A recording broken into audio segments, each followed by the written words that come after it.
ಭಾವನೆಗಳನ್ನು ಭಾಷೆಯ ಮೂಲಕ ಅಭಿವ್ಯಕ್ತಗೊಳಿಸುವ ನೆಲೆಯೇ ಬರವಣಿಗೆ.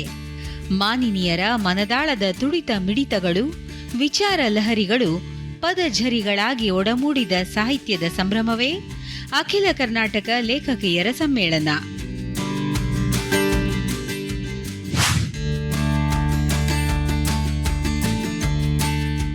ಇತ್ತೀಚೆಗೆ ಬೆಂಗಳೂರಿನ ಕೊಂಡಜ್ಜಿ ಬಸಪ್ಪ ಸಭಾಂಗಣ ಅಖಿಲ ಕರ್ನಾಟಕ ಲೇಖಕಿಯರ ಸಮ್ಮೇಳನಕ್ಕೆ ಸಾಕ್ಷಿಯಾಯಿತು.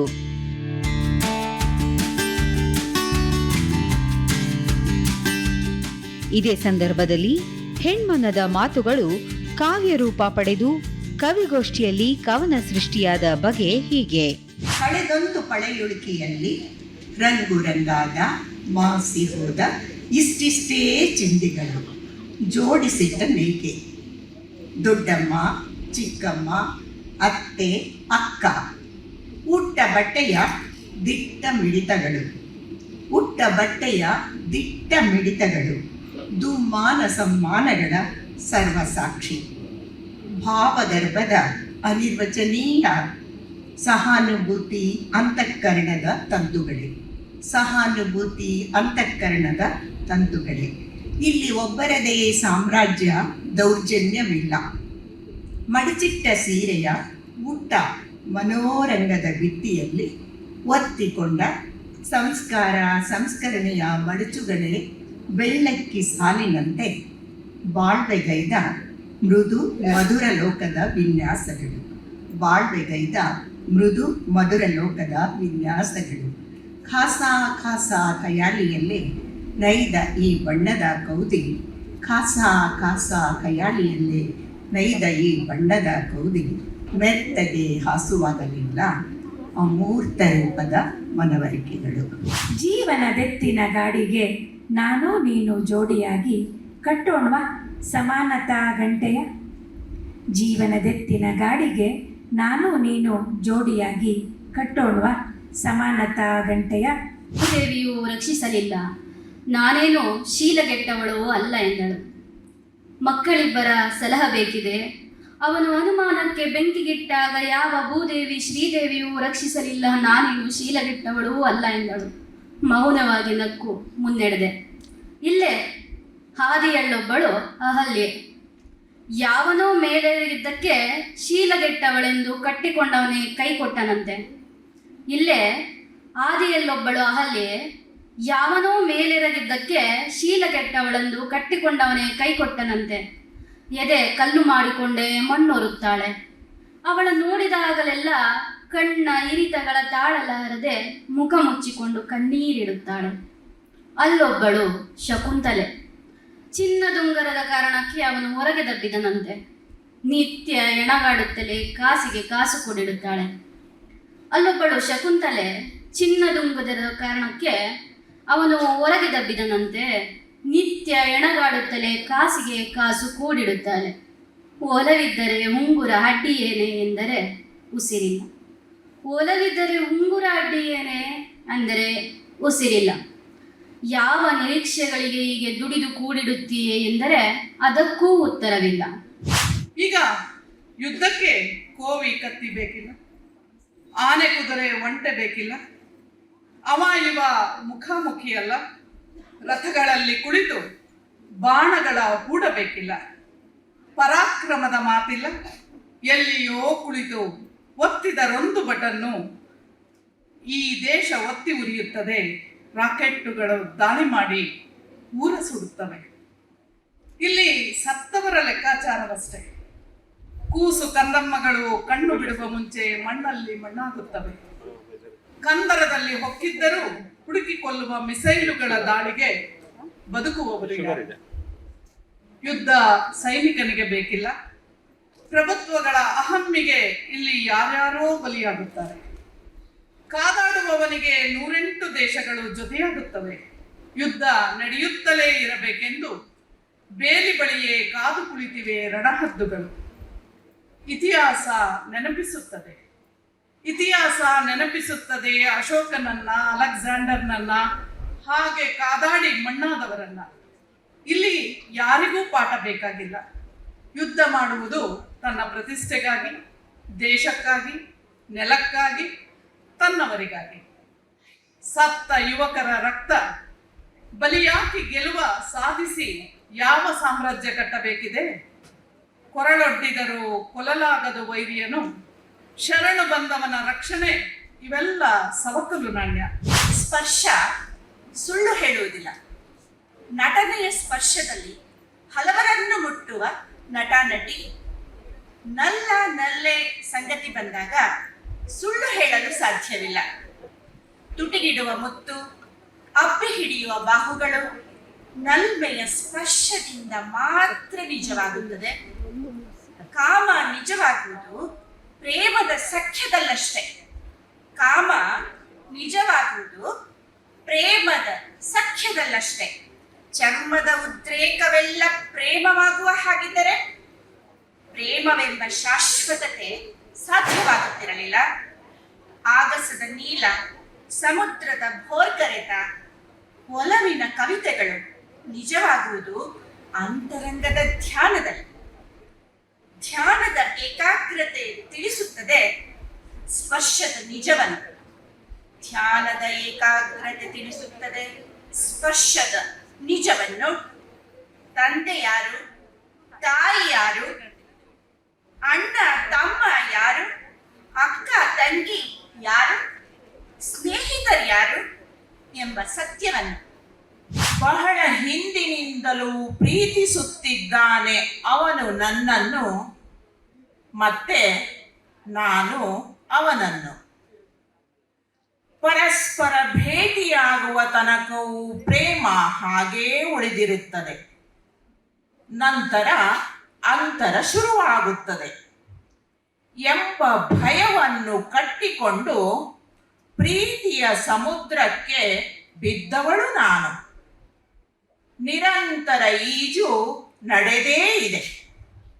ಅನತಿ ದೂರದಲ್ಲಿ ನನ್ನನ್ನೇ ಗುರಿಯಾಗಿಸಿ ಅವನು ಕೈಕಾಲು ಬಡಿಯುತ್ತಿದ್ದಾನೆ.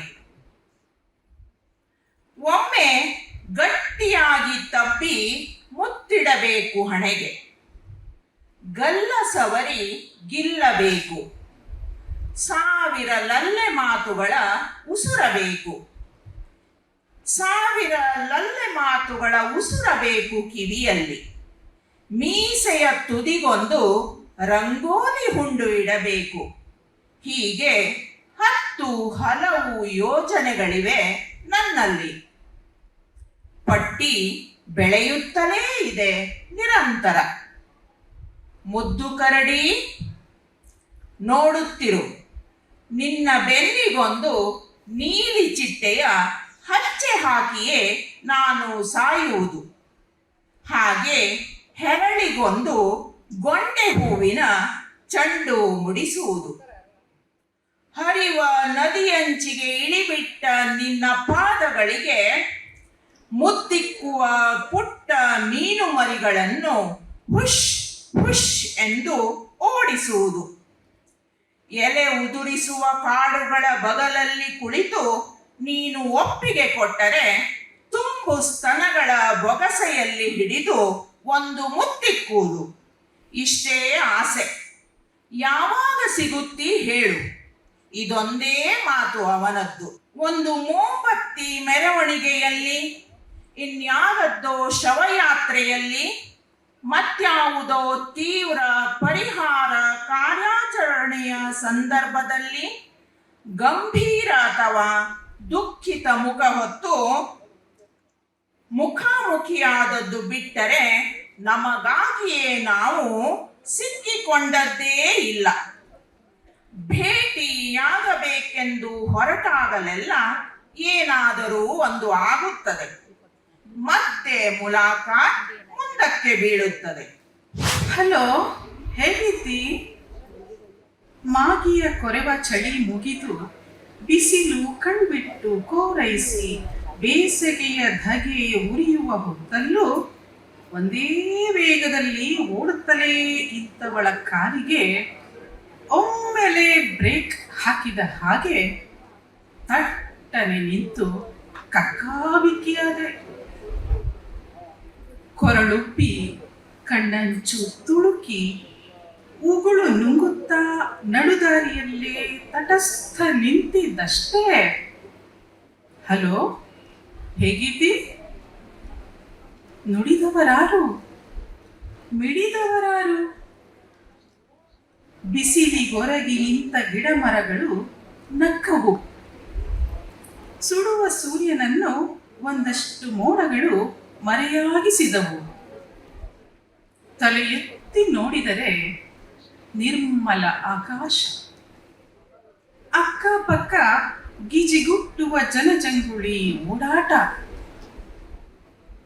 ಹಲೋ, ಹೇಗಿದ್ದಿ? ಮತ್ತದೇ ಶಬ್ದ ರಿಂಗಳಿಸಿ ಸಮೀಪಿಸುತ್ತಿದೆ, ಮೆಲ್ಲ ಮೃದುವಾಗಿ. ಹೆಜ್ಜೆ ಮೇಲೊಂದು ಹೆಜ್ಜೆ ಇರಿಸಿ ಬಳಿ ಬಂದು ತಲೆ ನೇವರಿಸಿ ಹಣೆ ಸವರಿ ಅಕ್ಕರೆಯಪ್ಪುಗೆಯಲ್ಲಿ ಸಂತೈಸುತ್ತಿರುವ ಆ ದನಿ ಮತ್ತು ನಾನು ಈ ಕ್ಷಣ ಮುಖಾಮುಖಿ. ಆ ಈವುದು ಆಕೆಯ ಮಗಳದು ಸಹಜ ಬೋಳು ಹಣೆಯೇ. ಅವರುಟ್ಟ ಮೊದಲ ಉಡುಗೆಯ ಹೆತ್ತ ಬಳ್ಳಿ ಹುಯಿಲೆಬ್ಬಿಸಲಿಲ್ಲ ಬೋಳಾದವೆಂದು. ಅವರು ಕಡಿದು ಕಟ್ಟಿದ ಮನೆಯೆದುರ ಅದೇ ಮರವೂ ಗೋಳಾಡಲಿಲ್ಲ. ಅವರ ಸಂತಾನವಾದರೋ ಕಡಿಯಿತು ಮರಗಳ ಬಯಲು ಬೆತ್ತಲಾಗುವವರೆಗೆ. ಎಲ್ಲವ ಬೋಳಾಗಿಸಿದ ಸಂತಾನಕ್ಕೆ ಈಗ ತುಂಬಿಸುವ ಹುಕಿ. ನಡು ನೆತ್ತಿಯ ಸುಡು ಬಿಸಿಲಲ್ಲಿ ಸುರಿದ ಬೆವರಲಿ ಅವಳ ಹಣೆ ಕರಗಿ ಹರಿವಾಗ ಅಲ್ಲಿ ಬೊಟ್ಟಿಟ್ಟು ಗದರುತ್ತದೆ. ಹರಿಯ ಕೂಡದು ನೀನು ಬೆವರಿನೊಡನೆ. ಅಲ್ಲಿ ಬೊಟ್ಟಿಟ್ಟು ಗದರುತ್ತದೆ, ಹರಿಯ ಕೂಡದು ಬೆವರಿನೊಡನೆ ನೀನು. ನಗುತ್ತಾಳವಳು, ಹಣೆ ನನ್ನದು ಬೆವರ ಧಾರೆಯು. ನಗುತ್ತಾಳವಳು, ಬೊಟ್ಟು ಅಲಂಕಾರವೋ ಮರುಳೇ. ಸಮಯವಿದ್ದರೆ ತೀಡುತ್ತೇನೆ, ಇಲ್ಲವೇ ಬೆವರ ಸಾಲಂತೂ ಇದೆ. ತುಂಬಿದ ನಿನ್ನ ಹೊಟ್ಟೆಯ ಕಣ್ಣಿಗೆ ಕಾಣದ ಲೋಕ ವ್ಯಾಪಾರವಿದು. ಹೆಚ್ಚು ಚೌಕಾಸಿ ಬೇಡ, ನನ್ನೊಡನೆ ಹೆಚ್ಚು ಚೌಕಾಸಿ ಈಗ ಬೇಡ. ಹಸಿದ ಮಕ್ಕಳಿಗೆ ಹಿಟ್ಟು ಬೇಯಿಸಬೇಕಿದೆ ನಾನು, ನಿನ್ನಂಥ ಮೈಗಳ್ಳ ಅವರ ಅಪ್ಪನಿಗೂ. ಯುದ್ಧ ನಡೆಯುವುದು ಆಕಾಶದಲ್ಲಿ, ಹೆಣ ಉರುಳುವುದು ಭೂಮಿಯಲ್ಲಿ. ದಾಹದ ದೇಶವೇ ಪಿಸಿ ಪಿಸಿದು ಬಿದ್ದಂತೆ ಮಾಂಸ ಕಂಡದ ತುಂಡು ತುಂಡು ಚೆಲ್ಲಿದ ಭೂಗರ್ಭ ಪಾಕದಂತೆ ಹೆಣ ಉರುಳುವುದು ಭೂಮಿಯಲ್ಲಿ. ಪೌರುಷಕ್ಕೊಂದು ಹೆಸರು ಯುದ್ಧ. ಎಷ್ಟೊಂದು ರಕ್ತ ಸಿಕ್ತ ಹೆಜ್ಜೆಗಳು, ಮರಣ ಮೃದಂಗದ ಕಳಲುಳಿಕೆಗಳು ಭೂಪಟದ ತುಂಬೆಲ್ಲ. ಅದೋ ಅಲ್ಲಿ ಗಡಿಯಾಚೆ ಸತ್ತರೆ ಇಲ್ಲಿ ವಿಜಯದ ಠೇಂಕಾರ. ಗಡಿ ಈಚೆ ಗುಂಡಿಗೆಯೊಡ್ಡಿದರೆ ವೀರ ಮರಣ. ಚಿಂದಿ ದೇಹಕ್ಕೆ ತ್ರಿವರ್ಣದ ಹೊದಿಕೆ. ಯುದ್ಧ ಸಾರುವವರೆಲ್ಲ ಸಾಯುವುದಿಲ್ಲ, ಸತ್ತವರೆಲ್ಲ ಯುದ್ಧ ಬಯಸಿದವರಲ್ಲ. ಯುದ್ಧ ಸಾರುವವರೆಲ್ಲ ಸಾಯುವುದಿಲ್ಲ, ಸತ್ತವರೆಲ್ಲ ಯುದ್ಧ ಬಯಸಿದವರಲ್ಲ. ಯುದ್ಧವಿದ್ದಲ್ಲಿ ಶಾಂತಿಗೆಲ್ಲಿಯ ತಾವು? ಎಲ್ಲೆಲ್ಲೂ ಅಶಾಂತಿಯ ಮರಣ ಶಾಸನ, ಅಣ್ವಸ್ತ್ರಗಳ ನಿತ್ಯ ಸ್ಮಶಾನ. ಯುದ್ಧವೆಂದರೆ ಉನ್ಮಾದ, ಉದ್ರೇಕ, ಅತ್ಯಾಚಾರ, ಮಕ್ಕಳ ಮಾರಣ ಹೋಮ, ಸುಡು ಬೇಗೆಯ ಅಗ್ನಿಕೊಂಡ. ನೇರ ಸ್ವರ್ಗ ಸೇರಿದವನ ತಾಯಿ ಟ್ರಂಕಿನಿಂದ ಲೇಸು ಹರಿದ ಪುಟ್ಟ ಶೂಗಳ ಹುಡುಕಿ ಸ್ಪರ್ಶಿಸಿ ಕಣ್ಣೀರ ಕಡಲಾಗುತ್ತಾಳೆ. ನರಕವಾಸಿಯಾದವನ ಹೆಂಡತಿ ಕೆಂಪು ಗುಲಾಬಿ ಹೊದ್ದವನ ಕಂಪ ಆಗ್ರಾಣಿಸುತ್ತಾ ನಿಡುಸುಯಿಲುತ್ತಾಳೆ. ಕಲೆಯುಳಿಸಿ ಹಿಂಸಿಸುವ ಮೈಮೇಲಣ ದಾಳಿ, ಆಳಕ್ಕಿಳಿದು ಯಾರಿಗೂ ಕಾಣದ ಮನದ ಮೇಲಣ ದಾಳಿ. ಅಲ್ಲೆಲ್ಲೋ ಕಾಣದ ಗಟ್ಟಿ ಕೈಕಾಲುಗಳು ನಮ್ಮ ಮೆದುಮಾಂಸವ ಹಿಂಡಿ ನೋಯಿಸಿ ಜೀವ ತೆಗೆಯುತ್ತಿವೆ ಕಾಣಲಾರದ ಕಣ್ಣಿರಬೇಕೆ. ಅಂಗಾಂಗಗಳು ನೋವುಂಡು ರಕುತವು ಸುರಿ ಕಸುವು ಸೋರುತ್ತಿದೆ. ಗಟ್ಟಿಗೊಳಿಸದಿರೆ ಅವರೆಲ್ಲರ ನೋವು ಹಿಂಸೆ ಮತ್ತೇಕೆ ಈ ಬಂಡಬಾಳು. ಸರಸ ಸಲ್ಲಾಪದ ಪಲುಕ ಫಲಕಗಳು ಚೆನ್ನು. ವಿಕೃತಿಯ ಫಲಕಗಳ ಉಣುವುದು ಸುಲಭವೇ. ಚಾಕು ಬಾಕು ಕತ್ತಿಗಳು ಬೇಕಿಲ್ಲ ಹೆಣ್ಣ ಇರಿದು ಕೊಲ್ಲಲು.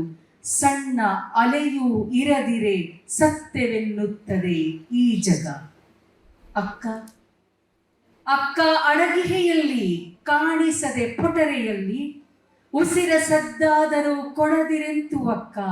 ಶಬ್ದದ ಓಲ್ ಮೌನಕ್ಕೂ ಇದೆ ಗಟ್ಟಿದಿನಿ. ಗೆಲುವು ಬೇಕು ದುಃಖದೆದುರು. ಗೆಲುವು ಬೇಕು ದುಃಖದೆದುರು. ಶೋಕ ಚಕ್ರದ ಓಟ ಒಮ್ಮೆ ನಿಲ್ಲಲಿ.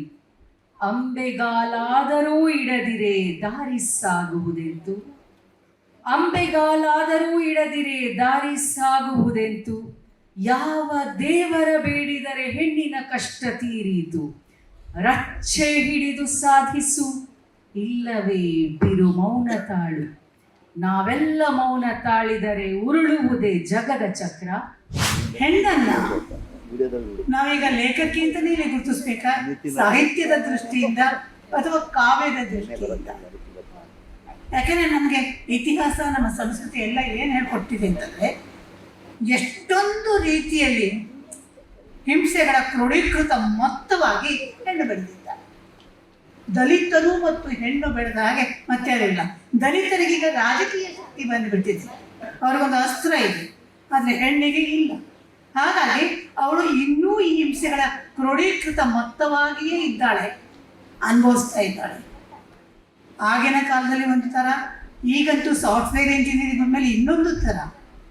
ರಾತ್ರಿ ಹೊತ್ತಿನಲ್ಲಿ ಕೆಲಸ ಮಾಡುವ ಹೆಣ್ಣು ಮಕ್ಕಳು, ಗಾಂಧೀಜಿಯವರು ನಡುರಾತ್ರಿ ಒಬ್ಬಳು ಮಹಿಳೆ ಒಬ್ಬಳೇ ಒಂಟಿಯಾಗಿ ಓಡಾಡುವಂತಹ ಒಂದು ಪರಿಸ್ಥಿತಿ ಬರಬೇಕು ಅಂತ ಹೇಳಿದ್ರು. ನಾನು ಕೂಡ ಅದನ್ನೇ ಬಯಸೋದು, ಅದು ಬರಬೇಕು. ಇಲ್ಲಿ ಅರಿವು ಮೂಡಬೇಕಾದ್ದು ಹೆಣ್ಣು ಮಕ್ಕಳಿಗೆ ವಿನಃ ಸಮಾಜಕ್ಕೂ ಅಲ್ಲ, ಗಂಡಸರಿಗೂ ಅಲ್ಲ. ಹೆಣ್ಣು ಮಕ್ಕಳಿಗೆ ಅರಿವು ಮೂಡಬೇಕು. ಸ್ವಪ್ರಜ್ಞಾ ಬಂಧನಕ್ಕೆ ಹೆಣ್ಣು ತಾನಾಗಿ ಒಳಗಾಗ್ಬಿಟ್ಟಿದ್ದಾಳೆ.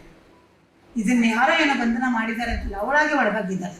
ಆ ಬಂಧನದಿಂದ ಅವಳು ಹೊರಗೆ ಬರಬೇಕಾಗಿದೆ, ಅವಳಿಗೆ ಬಿಡುಗಡೆ ಬೇಕಾಗಿದೆ. ಆ ಬಿಡುಗಡೆಯನ್ನು ಪಡೆಯೋದಕ್ಕೆ ನಾವು ಇವತ್ತಿನ ಸೇರ್ತಾ ಇದ್ದೇವೆ. ಆಗ ಅರಿವು ಎಂಬುದು ಬಿಡುಗಡೆ.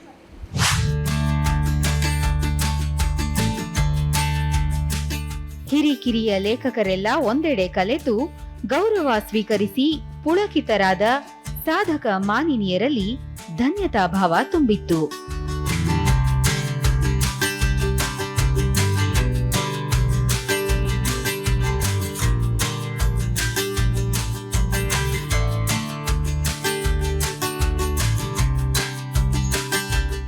ಅರಿವಿನ ಆಗರವಾಗಲಿ, ಮಹಿಳೆಯರ ಮುನ್ನಡೆಗೆ ದಾರಿದೀಪವಾಗಲಿ.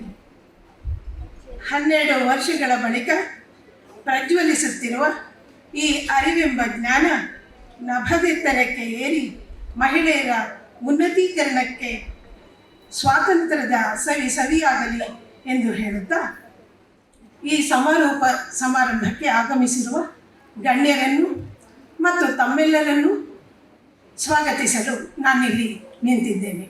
ಎಲ್ಲರಿಗೂ ಸಹ ಹೃದಯಪೂರ್ವಕ ಸ್ವಾಗತವನ್ನು ಕೋರುತ್ತೇನೆ.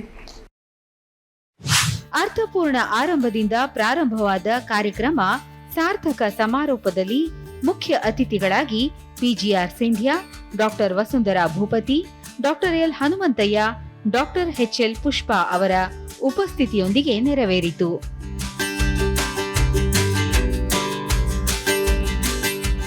ಸಾಹಿತ್ಯ ಸಾಗರದಲ್ಲಿ ಕನ್ನಡಮ್ಮನ ನುಡಿತೇರನ್ನೆಳೆದು ತಮ್ಮ ಬರಹಗಳ ಮೂಲಕ ಗುರುತಿಸಿಕೊಂಡವರನ್ನು ಸನ್ಮಾನಿಸಿದ ಸುಸಂದರ್ಭ ಇದು.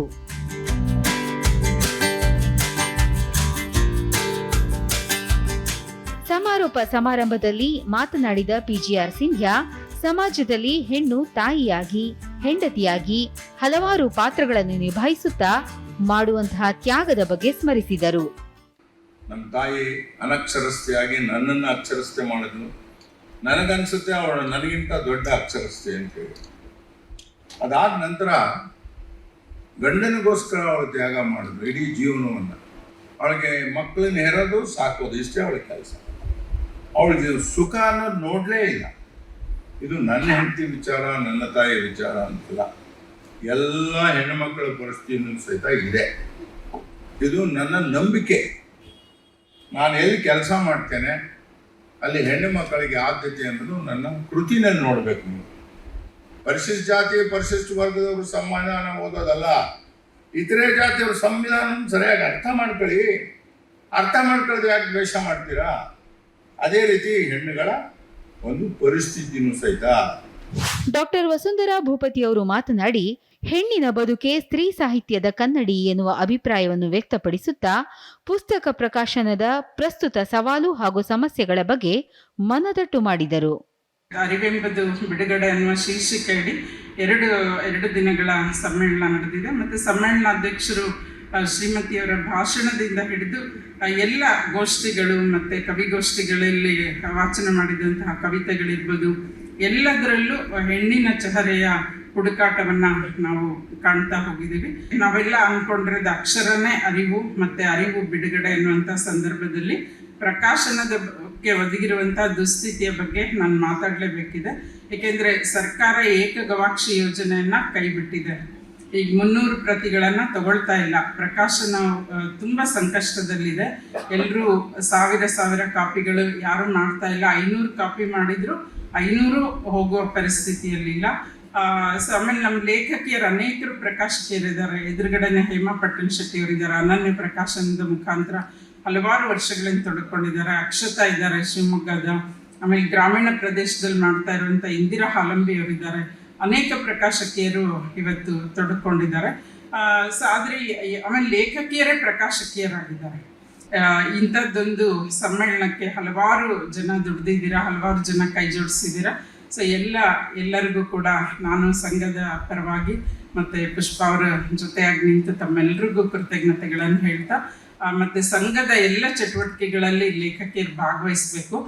ಈ ಸಮ್ಮೇಳನ ಹಲವಾರು ಹೊಸ ದಾರಿಗೆ ಹೊಸದಕ್ಕೆ ಮುನ್ನುಡಿ ಆಗಲಿ ಅಂತ ಹೇಳ್ತಾ ನನ್ನನ್ನು ಇವತ್ತು ಅತಿಥಿಯಾಗಿ ಕರೆಸಿ ಮಾತಾಡೋದಕ್ಕೆ ಅವಕಾಶ ಮಾಡಿಕೊಟ್ಟಿದ್ದ ಎಲ್ಲರಿಗೂ ಕೂಡ ವಂದಿಸಿ ನನ್ನ ಮಾತಿಗೆ ವಿರಾಮ ನೀಡ್ತೀನಿ. ನಮಸ್ಕಾರ. ಡಾಕ್ಟರ್ ಎಲ್ ಹನುಮಂತಯ್ಯ ಅವರು ಮಾತನಾಡಿ, ಸಾಹಿತ್ಯ ಸಮಾನತೆಯನ್ನು ಸಾಧಿಸುವ ರಹದಾರಿ. ಹೆಣ್ಣು ಗಂಡು ಎಂಬ ಭೇದ ಸಾಹಿತ್ಯಕ್ಕಿಲ್ಲ ಎಂದು ಅಭಿಪ್ರಾಯಪಟ್ಟರು. ಒಂದು ಬಹಳ ಸಂತೋಷದ ಸಂಗತಿ ಏನು ಅಂದರೆ, ಲೇಖಕಿಯರೇ ಸೇರಿ ಒಂದು ಯಶಸ್ವಿ ಸಮ್ಮೇಳನವನ್ನು 2 ದಿನಗಳ ಕಾಲ ಮಾಡಿದ್ದಾರೆ ಅನ್ನೋದು ಬಹಳ ಹೆಮ್ಮೆಯ ಸಂಗತಿ ಅಂತ ನನಗೆ ಅನಿಸ್ತಿದೆ. ಅಂದರೆ ನಮಗೂ ಅವಕಾಶ ಸಿಕ್ಕರೆ ನಾವು ಗಂಡಸರಿಗಿಂತಲೂ ಅಥವಾ ಬೇರೆಯವರಿಗಿಂತಲೂ ಅಚ್ಚುಕಟ್ಟಾಗಿ ಚೆನ್ನಾಗಿ ಹೆಚ್ಚು ಪ್ರಭಾವಶಾಲಿಯಾಗಿ ಮಾಡಬಲ್ಲೆವು ಅನ್ನೋದನ್ನು ತಾವು ಈ ಸಮ್ಮೇಳನದ ಮೂಲಕ ಸಾಬೀತು ಮಾಡಿದ್ದೀರಿ. ಅದಕ್ಕಾಗಿ ನಿಮ್ಮೆಲ್ಲರಿಗೆ ಈ ಅಭಿನಂದನೆ ಸಲ್ಲಬೇಕು ಅಂತ ನನಗೆ ಅನಿಸ್ತದೆ. ಸಾಹಿತ್ಯದಲ್ಲಿ ಗಂಡು ಹೆಣ್ಣು ಇರೋದಿಲ್ಲ. ಕಾವ್ಯ ಮೊದಲು ಕಾವ್ಯ, ಆಮೇಲೆ ನಿಮ್ಮ ಧೋರಣೆ ಏನು ಅನ್ನೋದು ಬಹಳ ಮುಖ್ಯವಾಗ್ತದೆ. ಕಾವ್ಯ ಸಾಹಿತ್ಯ ಸಮಾಜವನ್ನು ಕಟ್ಟೋದಕ್ಕೆ ಇರುವ ಅಡೆತಡೆಗಳನ್ನು ಒಡೆದು ಹಾಕುವ, ಆ ಗೋಡೆಗಳನ್ನು ಒಡೆಯೋದು ಹೇಗೆ ಎನ್ನುವ ಮಾರ್ಗವೇ ಹೊರತು ಆ ಸಾಹಿತ್ಯವೇ ಎಲ್ಲವನ್ನೂ ಮಾಡ್ತದೆ ಅನ್ನೋ ನಂಬಿಕೆಯನ್ನು ನಾನು ಅಲ್ಲ. ಆದ್ರಿಂದ ಮಹಿಳೆಯರು ಪುರುಷರಿಗಿಂತಲೂ ಹೆಚ್ಚು ಕ್ರಾಂತಿಕಾರಿಗಳು ಅನ್ನೋದ್ರಲ್ಲಿ ಏನೂ ಅನುಮಾನ ಇಲ್ಲ, ಯಾರೂ ಅನುಮಾನ ಇಟ್ಕೋಬೇಕಾಗಿಲ್ಲ ಅದರ ಬಗ್ಗೆ.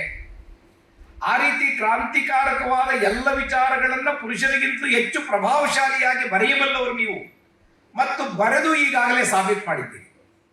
ಕನ್ನಡದ ಭಾಗ್ಯ ಏನು ಅಂದರೆ, ಸಾಹಿತ್ಯದ ಭಾಗ್ಯ ಏನು ಅಂದರೆ, ಕನ್ನಡ ಸಾಹಿತ್ಯ ದಲಿತರು ಬರೆದದ್ದನ್ನು ಅತ್ಯಂತ ಆಪ್ತವಾಗಿ ಸ್ವೀಕಾರ ಮಾಡಿದೆ.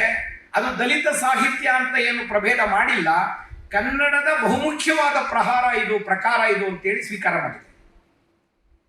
ನಮ್ಮ ಹೆಣ್ಣು ಮಕ್ಕಳು ಬರೆಯೋದಕ್ಕೆ ಆರಂಭ ಮಾಡಿದ ಮೇಲೆ ನಾವು ಹುಡುಗಿಯರೆಲ್ಲ ಹೀಗೆ ಹೆಂಗಸರೆಲ್ಲ ಹೀಗೆ ಅಂತ ಬರೆದಾಗ ತುಂಬ ಪ್ರೀತಿಯಿಂದ ಸ್ವೀಕಾರ ಮಾಡಿದ ಗಂಡಸರ ದೊಡ್ಡ ಪಡೆ ಇದೆ. ನೀವೇನ್ರಿ ಹುಡುಗಿಯರು ಅಂತ ಯಾರು ತಾತ್ಸಾರ ಮಾಡಿಲ್ಲ. ಅರೆ ಎಷ್ಟು ಚಂದ ಬರೆದಿದ್ದೀರಿ ನೀವು ಹುಡುಗಿಯರು, ಹೌದು, ಅದಕ್ಕಾಗಿ ನಿಮಗಿಂತ ಹಕ್ಕುಗಳಿವೆ, ಆ ಹಕ್ಕುಗಳನ್ನ ನೀವು ಎಷ್ಟು ಚೆನ್ನಾಗಿ ಪ್ರತಿಪಾದನೆ ಮಾಡಿದ್ದೀರಿ ಅಂತ ಹೇಳಿ ಅತ್ಯಂತ ಆಪ್ತವಾಗಿ ಸ್ವೀಕಾರ ಮಾಡಿದ್ದಾರೆ. ಇವತ್ತು ಕನ್ನಡದಲ್ಲಿ ಪುರುಷರನ್ನ ಮೀರಿಸಿದ ಬರವಣಿಗೆಗಳು ಮಹಿಳೆಯರಿಂದ ಬಂದಿದೆ. ಕಾವ್ಯ, ಕಾದಂಬರಿ ಇವೆಲ್ಲವೂ ಬಂದಿದೆ. ನಾನು ಇವತ್ತು ಬಂದಿದೆ ಅಂತ ಹೇಳ್ತಿಲ್ಲ. ತ್ರಿವೇಣಿಯವರ ಕಾಲದಿಂದ ಕನ್ನಡದಲ್ಲಿ ಅತ್ಯಂತ ಸೂಕ್ಷ್ಮವಾದ, ಪ್ರಗತಿಶೀಲವಾದ ಚಿಂತನೆಗಳು ಕನ್ನಡದ ಸಾಹಿತ್ಯದಲ್ಲಿ ಪ್ರಕಟ ಆಗಿದೆ. ನಾವೆಲ್ಲರೂ ನೆನಪು ಮಾಡಿಕೊಳ್ಬೇಕಾಗಿರೋ ಇನ್ನೊಂದು ಬಹಳ ಮುಖ್ಯವಾದ ಹೆಸರು ಅನುಪಮಾ ನಿರಂಜನ ಅವರು. ಎಷ್ಟು ಜನ ನೆನಪು ಮಾಡಿದ್ರು ಗೊತ್ತಿಲ್ಲ. ಅವರು ಕನ್ನಡದಲ್ಲಿ ಯಾವ ನಿರಂಜನರನ್ನ ಮೀರಿಸಿದ ಬರವಣಿಗೆಯನ್ನು ಮಾಡಿದವರು ಅವರು ಸತಿಪತಿಗಳು. ಹಾಗೆ ಅನೇಕರು ಕನ್ನಡದಲ್ಲಿ ಆ ಕೆಲಸವನ್ನ ಇವತ್ತು ಮಾಡ್ತಿದ್ದಾರೆ, ಮುಂದುವರೆಸ್ತಿದ್ದಾರೆ. ಆ ಹೆಮ್ಮೆ ಕನ್ನಡ ಸಾಹಿತ್ಯಕ್ಕೆ ಇದೆ. ಭಾರತೀಯ ಸಾಹಿತ್ಯ ಕೂಡ ನಾನು ಬಲ್ಲಂತೆ ಭಾರತದ ಅನೇಕ ಭಾಷೆಗಳಲ್ಲಿ ಬರೆಯುತ್ತಿರುವ ಮಹಿಳೆಯರು ಭಾರತೀಯ ಮುಖ್ಯ ಪ್ರವಾಹದಲ್ಲಿ ಬರೆಯುವ ಸಾಹಿತ್ಯವನ್ನೇ ತಾವು ಪ್ರಕಟ ಮಾಡಿದ್ದಾರೆ, ಅಭಿವ್ಯಕ್ತಿ ಮಾಡಿದ್ದಾರೆ. ಅದ್ಭುತವಾದ ಅಭಿವ್ಯಕ್ತಿಯನ್ನು ಕೊಟ್ಟಿದ್ದಾರೆ ಸಾಹಿತ್ಯಕ್ಕೆ.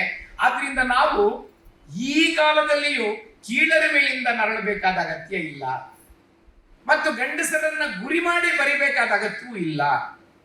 ನನಗನಿಸ್ತದೆ ಸಾಹಿತ್ಯ ಗಂಡಸನ್ನೂ ಹೆಂಗಸನ್ನೂ ಮೀರಿದ್ದು ಅಂತ ನನಗನಿಸ್ತದೆ. ಡಾಕ್ಟರ್ ಎಚ್.ಎಲ್. ಪುಷ್ಪಾ ಅವರು ಅಖಿಲ ಕರ್ನಾಟಕ ಮಹಿಳಾ ಸಾಹಿತ್ಯ ಸಮ್ಮೇಳನದ ಯಶಸ್ಸಿನ ಬಗ್ಗೆ ಸಂಭ್ರಮ, ಸಂತೋಷವನ್ನು ಹಂಚಿಕೊಳ್ಳುತ್ತಾ, ಹೆಂಗಳೆಯರೆಲ್ಲ ಒಗ್ಗೂಡಿ ನಡೆಸಿದಂತಹ ಈ ಕಾರ್ಯಕ್ರಮ ನಿಜಕ್ಕೂ ಹೆಮ್ಮೆ ತಂದಿದೆ ಎಂದು ಸಂಭ್ರಮಪಟ್ಟರು. ಮುಖ್ಯವಾಗಿ ನಾವು ಈ ಗೋಷ್ಠಿಗಳನ್ನು ನಾವು ನಿರ್ವಹಿಸುವಂಥ ಸಂದರ್ಭದಲ್ಲಿ ಏನು ಚರ್ಚೆ ಆಗಬೇಕು, ಇವತ್ತು ಮಹಿಳೆಯರ ಯಾವ ವಿಷಯಗಳನ್ನು ಚರ್ಚೆ ಆಗಬೇಕು ಅಂತ ಆಲೋಚನೆ ಮಾಡಿದಾಗ ಪ್ರಸ್ತುತ ಕಾಲದಲ್ಲಿ ಎದ್ದಿರುವಂತಹ ಸಮಸ್ಯೆಗಳು, ಸವಾಲುಗಳು ಅವನ್ನು ಒಳಗೊಂಡ ಹಾಗೆ, ಹಿಂದಿನ ಸಮಸ್ಯೆಗಳೇನಿತ್ತು ಅವನ್ನು ಒಳಗೊಂಡ ಹಾಗೆ, ಮುಂದೆ ನಾವು ಯಾವ ಕಡೆ ದಾಟಬೇಕು ಅನ್ನೋ ಚರ್ಚೆಗಳನ್ನು ಮಾಡ್ತಾ ಹೋದ್ವಿ. ಯಾಕೆ ನನಗೆ ಈ ಸಮ್ಮೇಳನ ಮುಖ್ಯ ಅಂತ ನಾನು ಹೇಳ್ತೀನಿ ಅಂದರೆ, ನಾವು ಪೂರ್ಣವಾಗಿ ಮಹಿಳೆಯರೇ ನಿಂತು, ಮಹಿಳೆಯರೇ ನಡೆಸಿ, ಮಹಿಳೆಯರೇ ಗಲ್ಲಿ ಗಲ್ಲಿ ಬೀದಿ ಬೀದಿಗಳನ್ನು ಸುತ್ತಿ ನಡೆಸಿದಂತಹ ಒಂದು ಸಮ್ಮೇಳನ. ಯಾವ ಪುರುಷರ ನೆರವಿಲ್ಲದೆ ಸಂಪೂರ್ಣ ಅರ್ಥದಲ್ಲಿ ಈ ಒಂದು ಸಮ್ಮೇಳನವನ್ನು ನಾವು ನಡೆಸಿದ್ದೀವಿ. ಒಟ್ಟಾರೆ ಅಖಿಲ ಕರ್ನಾಟಕ ಲೇಖಕಿಯರ ಸಮ್ಮೇಳನವು ಸ್ತ್ರೀ ಸಂವೇದನೆಯ ದನಿಯಾಗಿ, ಹೆಣ್ಣಿನ ಬೌದ್ಧಿಕ ಚಿಂತನೆಯ ಸ್ವರೂಪವಾಗಿ ಹೊರಹೊಮ್ಮಿತು.